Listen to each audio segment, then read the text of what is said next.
Just some indications.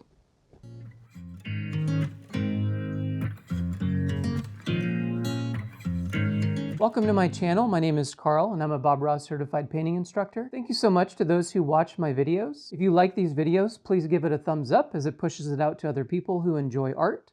I thought today we'd do one of Bob's paintings, Valley View. So sit back and relax or get your painting supplies ready to follow along with me. Let's go up to the canvas. Up here I have a 16 by 20 canvas. The bottom portion I used black gesso and allowed it to dry. I've put liquid white on this top portion. It is wet to allow the paint to move and slide. Down here over the black gesso, I've covered it with a very thin coat of a mixture of sap green and Van Dyke brown. And this is also wet paint. So I have my 1-inch brush. We're going to go into a little bit of phthalo blue. Just some X strokes. You can use the 2-inch brush. Just because I use a 16 by 20, it's a little smaller than what Bob used. I choose to use this size. I feel like it's easier for, those learning to paint. I think 16 by 20 is a nice size canvas. And I'm going to leave some of these white spaces. I think it adds just some variation to your sky.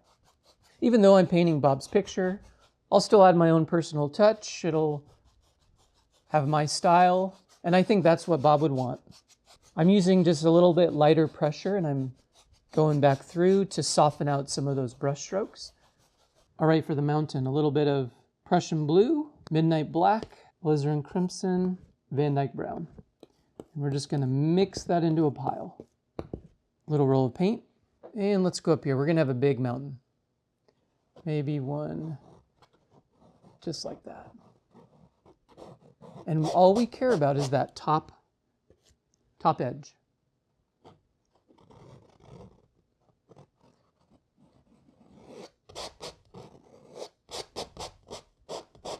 This mountain's gonna overlook this beautiful valley.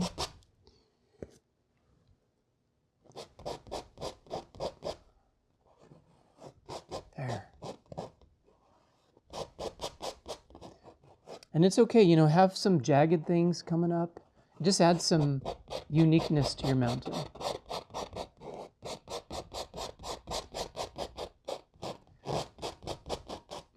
I'm scraping away as much paint as I can. I'm going to use my 1-inch brush that I did the sky with, and I'm just going to grab, and we're going to pull.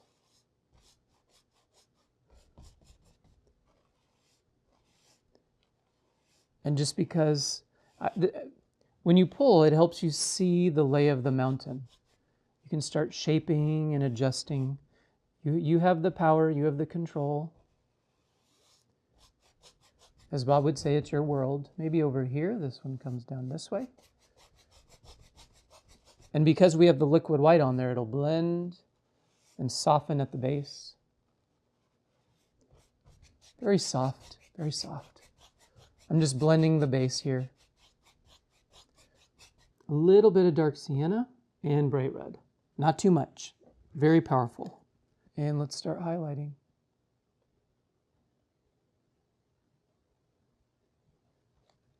Let the canvas take what it wants.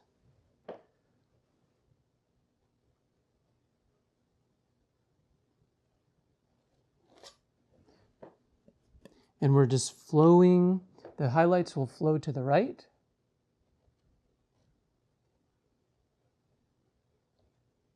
Light pressure. And maybe up here,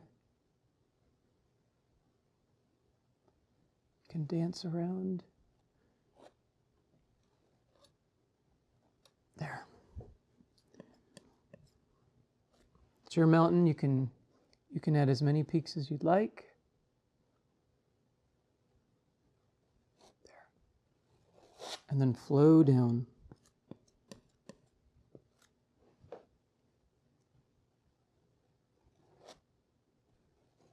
We have some beautiful mountains around where I live.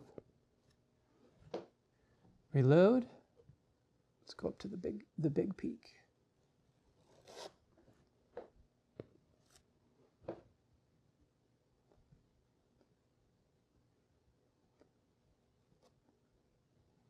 And the more you do, the more you practice, the more you'll get a feel for when that paint grabs on the canvas.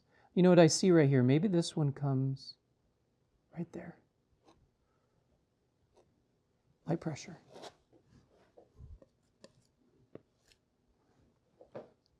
Oh, we have a little one back there. We don't want to leave that one out. Just a little indication. And I'm seeing on this one, maybe we'll bring this over here.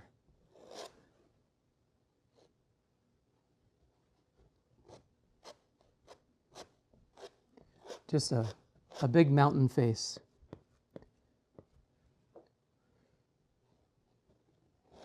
Wow, let that paint break.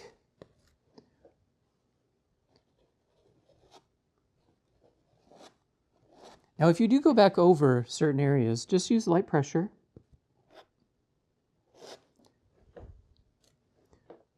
Very light pressure.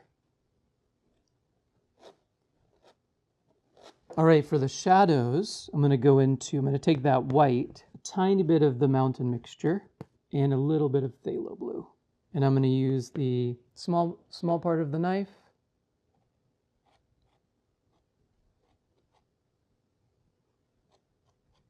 I'm going to go with a little bit more phthalo blue.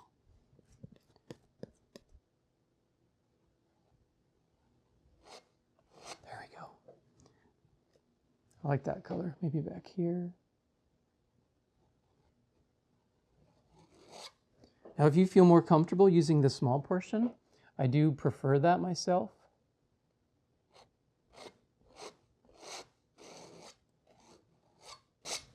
Now, right in here, what I'm going to do is, watch this, I'm going to put a little bit of paint there. And just by using the small portion and having that control, I pushed that peak or brought it forward. And maybe we have a little bit right there. Oh, yeah. Just some indications. With a clean 1-inch brush, let's do some mist. So just some tapping. Follow the lay of the land of the mountain with your brush. You can use a 2-inch brush. I'm using a 1-inch brush. And then we're going to fluff. Just soften. And then up here, same thing. Just tap, tap, tap, tap, tap.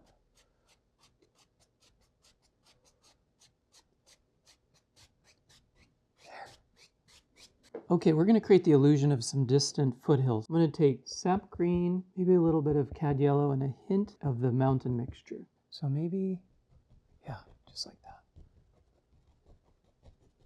Just some indications.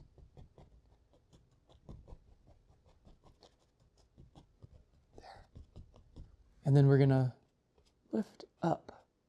Create the illusion of distant trees, things happening. All right, we're going to mix up some distant trees here. We're going to go into Prussian blue, a little bit of sap green, a little bit of midnight black, and Van Dyke brown. I'm going to bring in some titanium white. I don't want this to be too bright, or I don't want this to be too dark. Yeah, that's perfect. Just some indications of evergreen trees way in the distance. And make sure when you're doing these to vary the heights. As we get lower, I'm just kind of mixing the paint. I'm really focused on that top edge. A clean 1-inch brush, and we're just gonna soften these. Blend and soften. Maybe we'll lift up to remove some of those brush strokes. Now as we go forward, I'm gonna mix that same color with a little bit more of the black. Now I'm going to use the small fan brush, go into a little bit of color. Just in the distance, we have some indications of some evergreen trees.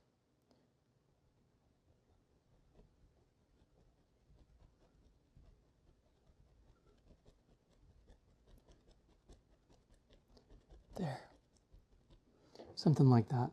These are smaller. They're not going to be as big. Corner of the brush. Now by doing the black gesso, it just adds a little bit of variation in texture. Now look at the separation between these trees here and the ones in the distance. That helps create the layers in your picture. And then maybe we have just some indications of little bushes here. Something about like that. We're going to create the illusion of water. And if I take a little bit of white, because we have some color down here, just in the center area right now, just a little bit, we can pull down. And look at that. It'll just create the illusion that there's water here. Light pressure go across. Now let's mix up, let's take some of the white and a little bit of dark sienna. And we're just going to create the illusion of things happening back here. Now I have my fan brush. I'm going to go into a little bit of cad yellow. And I did mix it with some green. Just some indications. If you're having trouble getting your paint to stick, add a little bit of liquid white in this case. Let's add a few bushes. Now with these bushes, I don't want these to be super big. And let's just put a few indications.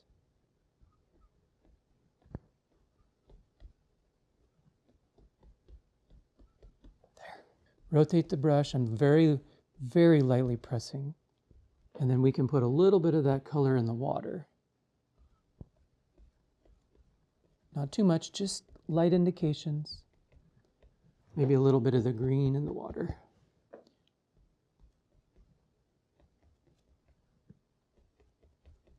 Like a whisper. Straight down, pull straight down. Like a whisper. And look at that, we've created the illusion of a reflection. Yeah, maybe we have just some grasses back here. I'm pushing up on the fan brush. Okay, let's add a little bit of brown and white. We'll cut in a little water line back here, maybe something like that. All right, I'm going to set that pile aside. We're just going to go into mostly the black color, a little Van Dyke brown, a little alizarin crimson. I'm going to grab the big fan brush. We're going to load a lot of paint, corner of the brush. It's going to pick up a little bit of the mountain as it goes through. More pressure, and then this is just going to come right in front of that background layer. There. Maybe there's a little one right there. Let's make this one really big.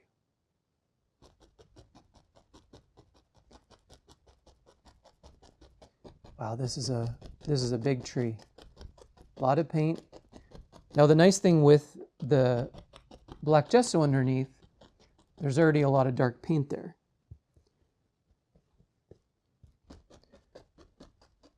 We'll go into that brown mixture again, so that white with dark sienna. And then let's go in here and start shaping just some indications of a trunk.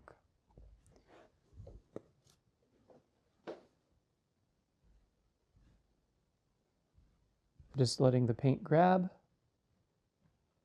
just a little bit. And I'm going to take a little bit of Van Dyke brown and let's start shaping kind of maybe there's a little cliff here. Yeah, maybe on both sides. We've just got little tiny cliffs.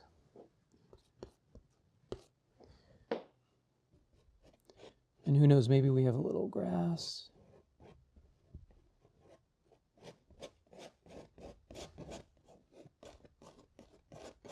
Something about like that. I'm just scrubbing in some darker paint. Let's take a 1-inch brush with some white paint again. And because we have color underneath, maybe it'll grab a little bit of this brown too. We can add that illusion of reflected light.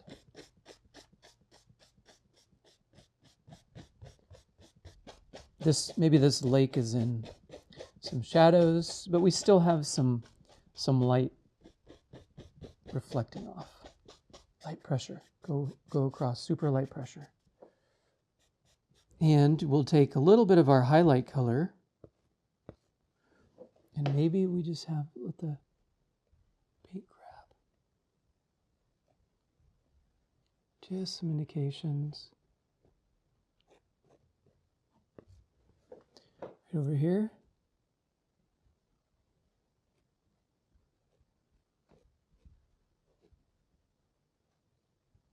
And I'm going to take maybe a little bit of Prussian Van Dyke on the small part of the knife, and we'll just put in some shadows. There's some indications of some shadow areas. I think some of those would be in shadow, some of those kind of darker cliff areas.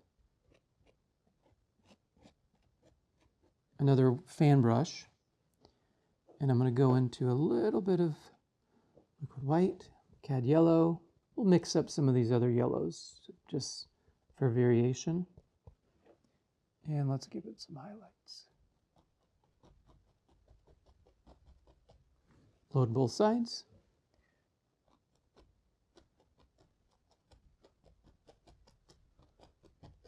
There.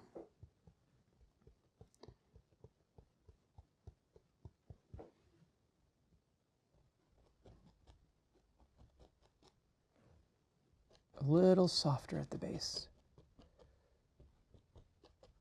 A little softer at the base.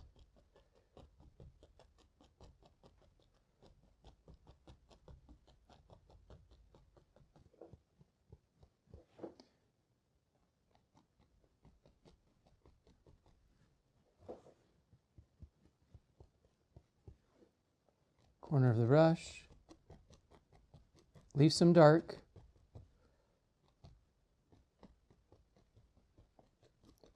It's a great painting to practice your evergreens. There, this just fades back there. I'm going to go into a little bit of the yellows and a little bit of, we'll just put a few little highlights.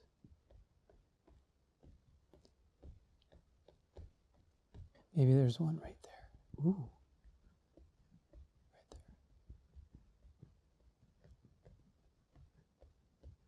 Just a little bit right there. Now, work in layers. We'll just change the flavor a bit.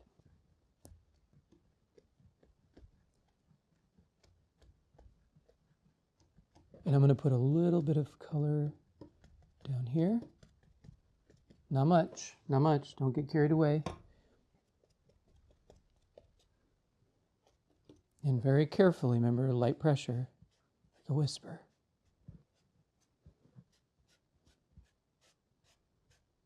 And then maybe, you know what, maybe this one down here, maybe that just comes over just a touch more. Something out there. I'm going to take the small fan brush, go into a little bit of some green color. Maybe there's some grasses. Look at that. Just scrubbing in, I'm pressing up. And let's add a water line. So a little bit of white, a roll of paint, and maybe right here. Maybe this water line is kind of a little bigger because it's crashing against some of those rocks.